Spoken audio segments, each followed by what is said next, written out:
Hey guys, kia ora, kia ora, kia ora, whakalofalahiatu and no mai hoki mai. Welcome back to this week's podcast episode. We are back to the weekly episodes and I'm so obsessed with the Love Yourself Enough To series. If you haven't listened to that series, you need to go listen to it. That was so much fun doing 14 episodes back to back. That is unreal. I've never done it before. So that was so much fun. And I'm excited to get into today's podcast episode, which is the only person you should love unconditionally is yourself. And this comes off the back of a conversation that I was having with one of my friends. She was talking about unconditional love. And I was telling her I don't believe in unconditional love. And she was like, what? And then we had this cool chat about it all. And we were running through scenarios and perspectives and all the kinds of things, and it was so beautiful. And I was like, I'm bringing this to the podcast because love has conditions. I think people love the sound of unconditional love, or I'll love you unconditionally, or this is unconditional.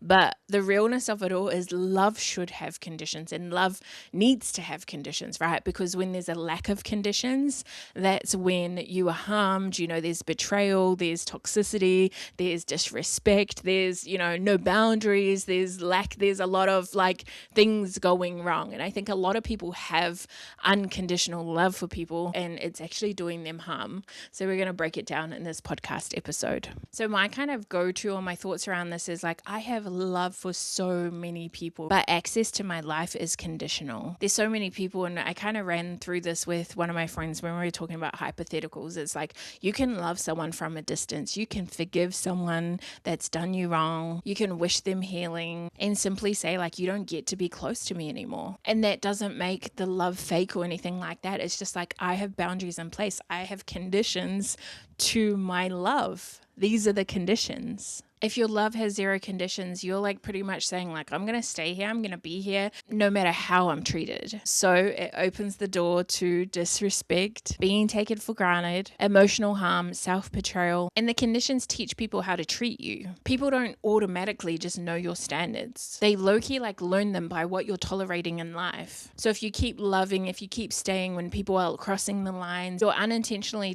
telling them I'm going to be here regardless, do your thing, and conditions prevent that self-abandonment. You hear it a lot, ride or die, or I'm loyal to the bone. And they say that while completely abandoning themselves, staying quiet, overgiving, shrinking, being around situations that dull your confidence, dull your light. And conditions interrupt that cycle, right? These patterns, conditions interrupt that. It's I care about you, I truly do, but I'm putting myself first. I'm not going to abandon myself here. And conditions create safe love, not this fear-based love that we see so often. I feel the way that society treats unconditional love, it really comes from fear. So fear of being alone, fear of being seen as mean, fear of losing the relationship. So a lot of people just remove all the standards, all the conditions just to keep the relationship alive. But safe love is I don't need to tolerate anything, any harm to keep this love in my life. I'm good. When love is conditional on integrity and on respect, you actually feel more secure in the relationship as well.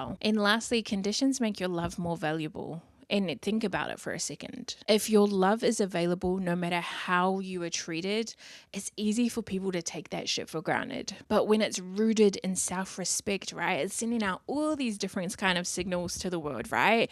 It's this relationship is rooted, this love is rooted on self-respect. This love is deep and loyal and real. And it lives in an environment where I'm safe too. This kind of freaking energy attracts healthier relationships. So as always, I love to give you action steps, and I would love for you to look around your life and define your conditions, what you need, and also separating loving someone with being close with them as well, because you can love someone from a distance and just even tell yourself that I can love you from a distance. That's the condition. I'm going to love you, but the condition is that you're not going to be in my life. And this is put in place with family. A lot of family, right? It's in family, sometimes you need to have them in your lives and all the things so that you can go to family functions conditions, but it's like, there's the distance there. This is the condition to the love. And I want you to notice, like, where are you dropping your standards to keep the peace?